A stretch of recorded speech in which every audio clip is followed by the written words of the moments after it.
In this video, I'm going to cover all of my Nerf HvZ equipment and why I wear what I wear to play HvZ.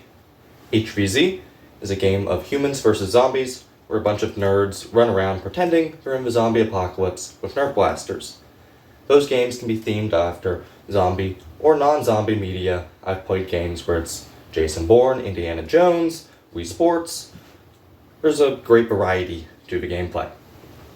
As a human, you're trying to survive as long as possible while completing missions that advance the human cause. As a zombie, you're trying to tag humans, converting them to zombies, and eventually completely annihilate the human team. In most games, the zombies win. My HvZ equipment has changed quite a bit throughout the years, since blasters have gotten more complicated, and I've learned what works and what doesn't. I'm still in that learning process, but I decided I'm prepared enough now to make a video about what I wear. Blasters. You're probably going to need them, unless you're a sock ninja. I am not a sock ninja, so I carry lots of firepower. My primary is a Jin, a brushless flywheeler, with an extended stock, extended barrel, and skeleton key. The barrel and skeleton key are my own design. The barrel is very structurally sound, but it is a pain to install. I recommend only attempting it if you are ready for a challenge and frustrating build. Skeleton key, on the other hand, is a bit easier to put together. This is a remix, sort of a wild style, so it fires silly shells. So just about anything that'll fit in this shell, it'll fire. The reason I prefer skeleton key is because of the power and the accuracy that you get with Mega XL compared to the lighter stringer options. So, to me, it's worth lugging around the extra weight. The blaster, I'm constantly tinkering with. Currently, the fly core inside is printed in ABS since I've had repeated issues with the plastic around the solenoid breaking. I'm going to be testing and seeing if this holds up any better. The Jin itself gives you all of the options you want: semi, full auto, burst, and having a Arduino in there, you're able to adjust the power. So whatever FPS cap you're playing at for HvZ, you can tune this to hit it, which is very nice, since originally with my first blaster, I went to my first game and it was hitting about 10 FPS over. For a sidearm, I run a hammer shot with a printed cylinder that holds 7 half darts. I've experimented with different cylinders. This one works okay. I had to add some super glue on the inside of the chamber so that the dart would fit snugly and not fall out as it's hanging right there. Internally, it just has a spring spacer in it, stock internals for the rest of it. For a backup primary, I have this Aeon Pro X with some printed attachments and then a down tune spring from Out of Darts in it. Runs well, a nice backup, relatively compact for packing it since the stock folds. Hits about 110, which is great for HvZ. The only issue I have with it is these magazines the XYL magazines don't like to stay in. You can rock them loose without touching the magazine release by doing that. Versus with the Talons, the worker ones, it's a bit harder to do that. You still can, it's just the tolerances in there aren't ideal. Additionally, I pack a Mighty Mama, mainly just with the Mega XL barrel for it. This I mount usually right here, so I have a follow-up shot with Mega XL, or in the event of rain, I mount it to the top rail of the Aeon Pro X. Now we're going to go over equipment. For my DIY patrol rig, I have a SCRD belt, phone case, and then a cheap H-harness off of Amazon. What I've done to raise the belt up to be more chest height is really tighten up the H-harness here by folding it onto itself a couple times and then using zip ties to hold it in place. Same with on the back. Magazine pouches, these are the printed Armstrong Customs magazine pouches. Of several designs I've tried, these are my favorite, and they seem to be the most space efficient, which is what I wanted. The reason I changed some things up from previous games is one, this is, now I have a black shirt on right now, but at a game where I've got a bright shirt on, not too scary looking, people aren't going to call the cops on nerds running around with Nerf blasters. And it also is a lot lighter, so I'm not going to die of heat stroke if I'm playing in July. Down here, my tactical fanny pack.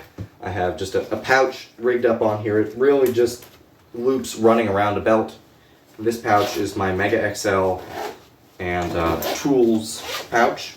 For tools, I carry like a little notebook thing, a little multi-tool, and a multi-tool screwdriver. I also will have a lot more tools back in my box at the briefing room, so that's what I carry when I go out and run around on the field. On the side here, phone pouch, as mentioned. My phone barely fits in there since it is a brick, but this does work and it's a nice dedicated spot. There's nothing else in there, so when I go to pull the phone out, I don't have to worry about other things falling out. That's a change from previous gear. On the back, I have this magazine pouch there, holding the magazine sideways. The retention piece on it is the higher rigidity one. It's a lot stronger than the ones I have on the front. Since it's at a different angle, I don't want those falling out. I carry a total of 13 15-round half-dart magazines, which is a lot. That's, I think, 200 some darts. Numbers right there. Plus, loose darts in my dump pouch and hammer shot. This rig, which I've only properly used at a smaller HvZ, Grove Cities, I found that I did not need this much ammo for the 1 hour missions with about 70 people there. This is mainly focusing more towards those 2 hour mission, 200 plus player games like Survival Fest, which is what I think of since I've played there the most. The one thing I'm lacking on the chest rig here is a way to carry water, which since the Grove City event was in the fall, it was kind of cold out, I didn't worry about water on the field. But in the hotter months, I'm definitely going to have to figure out a solution to carry some water on this. Moving down to my belt. This belt is actually a tactical belt, as opposed to just a normal belt, which I ran for quite a few years. So it has little bits of molly on it. I have a large Condor dump pouch.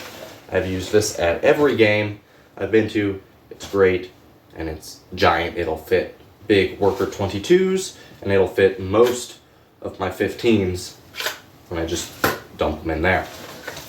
On the back, I have a foam Mando dump pouch that folds up. It's a big orange thing when you unfold it, and I use that for dart sweeping.